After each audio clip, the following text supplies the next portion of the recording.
सभी दिल्ली वासियों को मेरा नमस्कार।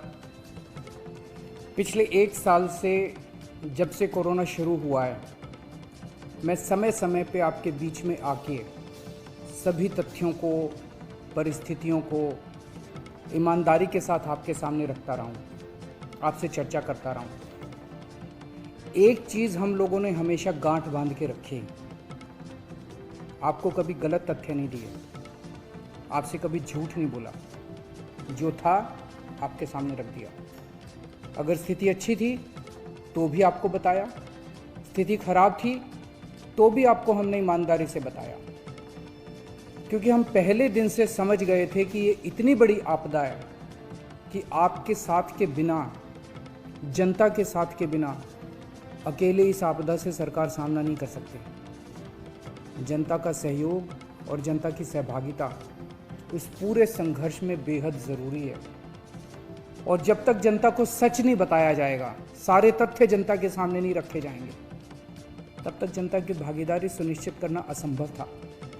इसीलिए हमने हर चीज़ आपके सामने रखी। हमने टेस्ट नहीं कम होने दिए। आज दिल्ली के अंदर सबसे ज़्यादा टेस्ट हो रहे हैं। मैं तो ये कहूँगा कि अगर प्रति 10 लाख की पॉपुलेशन पे देखा जाए तो शायद पूरी दुनिया में सबसे ज़्यादा टेस्ट दिल्ली में हो रहे हैं। मैंने देखा कि कई जगहों पे उन्होंने टेस्ट कम कर दिए। टेस्ट कम कर दिए तो केस कम आने लग गए। इस तरह से तथ्यों के साथ कई जगह हेरफेर करने की कोशिश की गई। हमने ऐसा नहीं किया। हमने टेस्ट कम नहीं किए, उल्टे कम करने की वजह हमने दिल्ली में टेस्ट कई गुने बढ़ा दिए। आज लगभग 1 लाख टेस्ट दिल्ली में डेली हो रहे हैं। हमने मौत के आंकड़े आपसे नहीं छुपाए।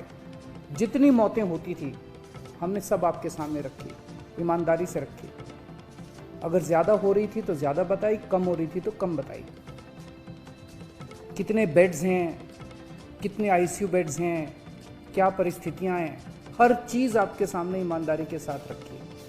और इसी वजह से जब भी हमने कड़े निर्णय लिए, हमें आपका पूरा सहयोग मिला, दिल्ली की जनता का पूरा सहयोग मिला। मैं हमेशा कहता हूं कि हमारी दिल्ली एक परिवार है। दिल्ली के 2 करोड़ लोग एक परिवार हैं। और जब परिवार में कोई आपदा आती है तो सारे परिवार के लोग मिलकर उसका सामना करते हैं। अब भी हम सभी मिलकर इसका सामना करेंगे। पहले भी जीत हुई थी, अब भी जीत होगी। आज दिल्ली में क्या परिस्थिति है? पिछले 24 घंटे में दिल्ली में लगभग 23,500 केस आए हैं। उसके पिछले 24 घंटे में लगभग 25,500 केस आए थे। तो पिछले 3-4 दिन से रोज हम देख रहे हैं लगभग 25,000 के करीब केस आ रहे हैं। पॉजिटिविटी बहुत ज़्यादा बढ़ गई है, संक्रमण दर बहुत ज़्यादा बढ़ गई है। दिल्ली के अंदर अस्पतालों में उपलब्ध बेड्स की भारी कमी हो रही है। डेली 25-25 हज़ार अगर पेशेंट्स आएंगे तो कोई भी व्यवस्था चरमरा सकती है। दिल्ली के अंदर बेड्स की भारी कमी हो रही है। आईसीयू बेड्स दिल्ली में लगभग ख़त्म हो गए हैं। आज सुबह मैं ऐप पे देख रहा था 100 से भी कम आईसीयू बेड्स दिल्ली में बचे हैं। ऑक्सीजन की भारी कमी हो रही है। कल हमने सेंट्रल गवर्नमेंट को भी लिखा है, उनसे बातचीत चल रही है। परसों रात को एक हादसा होते होते बचा। एक प्राइवेट हॉस्पिटल ने हमें बताया कि परसों रात को 3 बजे के करीब उनके अस्पताल की ऑक्सीजन लगभग ख़त्म हो गई। वो बोले जी हम तो बहुत बुरी तरह से डर गए, बहुत बड़ा हादसा हो सकता था। इधर उधर हाथ पैर मार के किसी तरह से उन्होंने कहीं से ऑक्सीजन का इंतजाम किया। दवाइयों की कमी हो रही है, रेमडेसिविर दवाई की खासकर काफ़ी कमी हो रही है। ये सारे तथ्य मैंने आपको डराने के लिए नहीं बताए। ये सारी परिस्थिति है और इन परिस्थितियों में हमें अब अगला कदम क्या उठाना है, इस पे चर्चा करने के लिए मैंने आपको ये परिस्थिति बताई है। तो दिल्ली के अंदर कोरोना की परिस्थिति काफ़ी गंभीर है। अभी तक हमने दिल्ली के अंदर हेल्थ सिस्टम को बड़े अच्छे तरीके से मैनेज किया। दिल्ली में चौथी वेव आई है। पहली वेव पिछले साल जून में आई थी जिसमें 4,500 के करीब केस आए थे। दूसरी वेव आई फिर सितंबर में, फिर तीसरी वेव आई जिसमें 8,500 के करीब केस आए थे। दुनिया के कई शहर ऐसे हैं, बड़े बड़े देशों के, विकसित देशों के शहर, जहाँ 6000 केस आए तो उनका पूरा हेल्थ सिस्टम चरमरा गया, कोलैप्स कर गया। दिल्ली में 8500 केस आए पिछली बार तीसरी वेव में, तब भी हमारा सिस्टम कोलैप्स नहीं किया, उल्टे हमने और ज़्यादा अपनी तैयारियां शुरू कर दी। आज 25,000 केस आए हैं। अब दिल्ली का हेल्थ सिस्टम अपनी सीमा तक पहुंच गया है। हमारा हेल्थ सिस्टम अब बहुत ज़्यादा तनाव में है। मैं ये नहीं कहूँगा कि हमारा हेल्थ सिस्टम अभी कोलैप्स किया है, लेकिन आज हमारा हेल्थ सिस्टम बहुत ज़्यादा तनाव में है। किसी भी हेल्थ सिस्टम की अपनी सीमाएं होती हैं। अनगिनत पेशेंट्स तो कोई भी सिस्टम नहीं ले सकता ना। किसी भी सिस्टम की अपनी सीमाएं हैं। पिछले 5 साल में आपकी सरकार ने दिल्ली में बहुत बड़े स्तर पे स्वास्थ्य के क्षेत्र में काम किया है। खूब नए हॉस्पिटल खोले हैं, मोहल्ला क्लिनिक, पॉली क्लिनिक बनाए हैं। बहुत बड़े स्तर के ऊपर स्वास्थ्य के क्षेत्र में काम हुआ है। यही कारण है कि आज 25,000 केस के ऊपर भी दिल्ली का सिस्टम चल रहा है। लेकिन अब इसके बाद अगर तुरंत कुछ कठोर कदम नहीं उठाए गए तो ये सिस्टम कोलैप्स कर सकता है। और अगर हेल्थ सिस्टम कोलैप्स कर गया तो मुझे डर है कहीं बहुत बड़ी त्रासदी ना हो जाए। जैसे मैंने बताया कि कल एक अस्पताल में ऑक्सीजन बिल्कुल ख़त्म हो गई थी और बहुत बड़ी त्रासदी होते होते बची।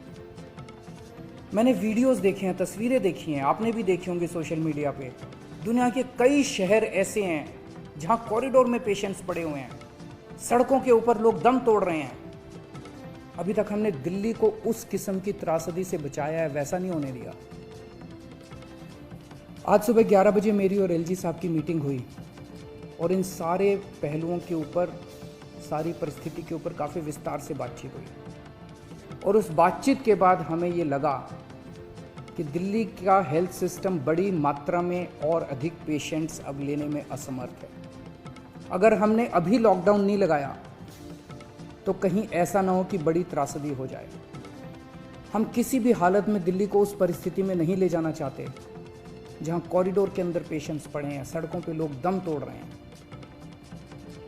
आज सभी परिस्थितियों का जायजा लेने के बाद आपकी सरकार को ये लगता है कि दिल्ली में कुछ दिन के लिए लॉकडाउन लगाना ज़रूरी है, तो आज रात को 10 बजे से अगले सोमवार को सुबह 5 बजे तक 6 दिन के लिए दिल्ली में लॉकडाउन लगाया जा रहा है। इस दौरान जाहिर है कि जो एसेंशियल सर्विसेज हैं वो जारी रहेंगी, खाने पीने की, मेडिकल व्यवस्थाओं की वो जारी रहेंगी। ये शादियों का सीज़न है, लोगों के बड़े मुश्किल से रिश्ते बनते हैं, हम उनके रिश्ते तोड़ना नहीं चाहते, तो लोगों की शादियां संपन्न हों, लेकिन केवल 50 लोगों के गैदरिंग के साथ संपन्न हो। उसके लिए अलग से पास दिए जाएंगे। इसके बारे में अभी थोड़ी देर में डिटेल्ड ऑर्डर जारी हो जाएगा कि कौन कौन सी चीज़ें जारी रहेंगी और कौन सी चीज़ों पर पाबंदी रहेगी।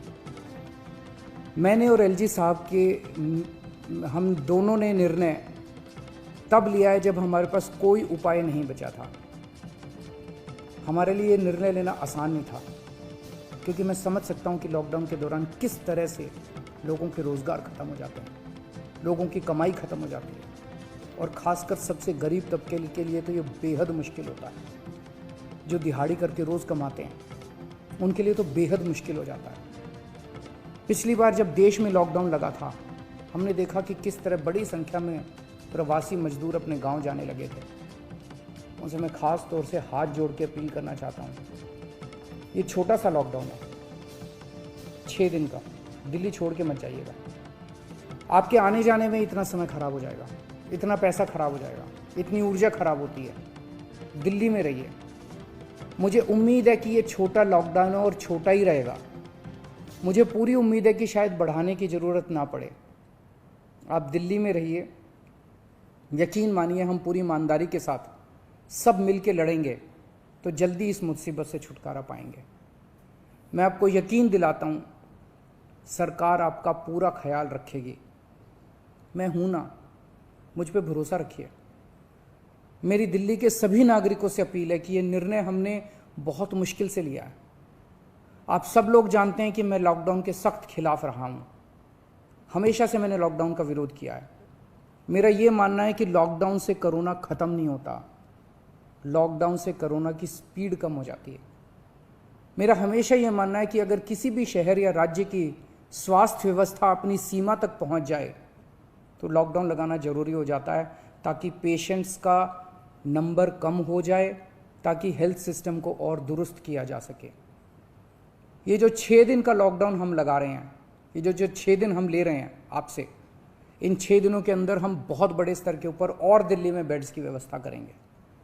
केंद्र से हम मदद मांग रहे हैं, उनसे लगातार संपर्क में हैं। केंद्र सरकार हमारी मदद भी कर रही है, उसके लिए हम केंद्र सरकार के शुक्रगुजार हैं। उनसे ऑक्सीजन की व्यवस्था करेंगे, दवाइयों की व्यवस्था करेंगे। इस लॉकडाउन के समय को हम इन सब चीज़ों के लिए इस्तेमाल करेंगे।